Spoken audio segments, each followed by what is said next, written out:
بسم اللہ الرحمن الرحیم۔ السلام علیکم ناظرین کرام۔ ہنر کی دولت۔ کسی جزیرے میں ایک امیر آدمی رہتا تھا جسے شکار کا بہت شوق تھا، مگر شکار کو جاتے ہوئے ایک جگہ کسی غریب ٹوکریاں بننے والے کی جگہ پڑتی تھی، زمین پڑتی تھی راستے میں۔ اس زمین میں نرسل اگے ہوئے تھے۔ اس کھیت کی ناہمواری اور نرسلوں میں سے گزرنے کی دشواری امیر کو بہت ناگوار گزرتی تھی۔ ایک دن امیر نے غریب کو بلا کر کہا کہ یہ زمین ہمیں دے دو۔ غریب نے کہا کہ حضرت میرا تو گزارا اسی پر ہے، میں نہیں بیچنا چاہتا۔ اس پر امیر بہت ناراض ہوا۔ پہلے تو اس نے غریب کو پٹوایا، پھر زمین پر اگے ہوئے نرسلوں کو آگ لگوا دی، جس پر غریب روتا ہوا بادشاہ کے پاس پہنچا۔ بادشاہ نے امیر کو بلا کر حال پوچھا تو امیر نے جواب دیا، بے شک میں نے اس ذلیل کو اس لیے مارا اور اس کے کھیت جلایا کیونکہ اس نے میرے حکم کی تعمیل نہیں کی۔ بادشاہ نے کہا کہ تم نے دولت کے جھوٹے غرور میں ایک غریب کو ناحق تکلیف دی ہے اور بڑا نقصان پہنچایا ہے، حالانکہ تمہارا دادا اس سے بھی زیادہ غریب تھا، جو ہمارے ہی گھرانے کی بدولت اتنی دولت کا مالک بن گیا، جس کے ورثے پر اس وقت تم اتنے مغرور ہو رہے ہو۔ میرے لیے یہ غریب تم سے اس لیے بہتر ہے کہ یہ محنت سے روزی کما رہا ہے۔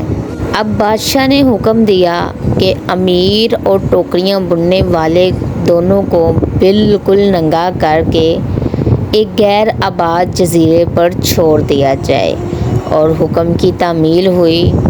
ان دونوں کو ایک ہفتے کے لیے ایک غیر آباد جزیرے پر چھوڑ دیا گیا جہاں جنگلی رہتے تھے۔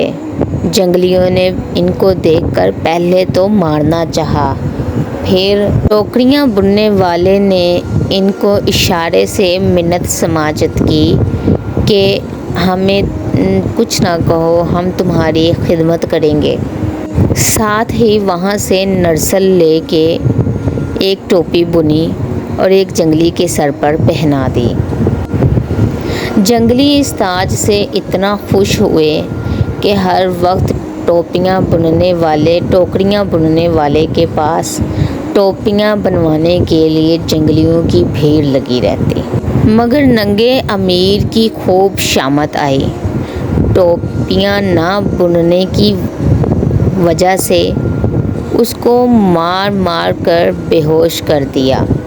آخر تنگ آ کر امیر نے ٹوکریاں بننے والے سے کہا کہ اگر تم ان وحشیوں سے میری جان چھڑا دو تو میں گھر جا کر اپنی آدھی جائیداد تمہاری نذر کر دوں گا۔ یہ سن کر غریب ٹوکریاں بننے والے نے جنگلیوں کو اشارے سے سمجھایا کہ یہ میرا مددگار ہے، اس کو کچھ نہ کہو۔ اس کے بعد جنگلیوں نے اس امیر کو نہ چھیڑا، بلکہ ٹوکریاں بننے والے کے ساتھ عزت کی طرح اسے بھی روٹی دینے لگے۔ جوں توں ہفتہ گزرا تو ایک سرکاری کشتی آ کر ان دونوں کو دوبارہ سے بادشاہ کے روبرو لے گئی۔ مگر اب تو امیر کی یہ حالت تھی کہ کاٹو تو لہو نہیں بدن میں۔ بادشاہ نے سب قصہ سن کر امیر سے فرمایا کہ دیکھا تم نے کہ دولت کا محل کیسا ناپائیدار اور اس پر غرور کرنے والا کتنا احمق اور نالائق ہے۔ اصلی دولت مند وہی ہے جو ہنر جانتا ہے اور محنت کر سکتا ہے۔ اب جاؤ اور اپنا وعدہ پورا کرو اور اس غریب کو اپنی آدھی جائیداد بانٹ دو۔ امیر نے گھر پہنچ کر اقرار کے مطابق اپنی آدھی جائیداد اس غریب کو بانٹ دی۔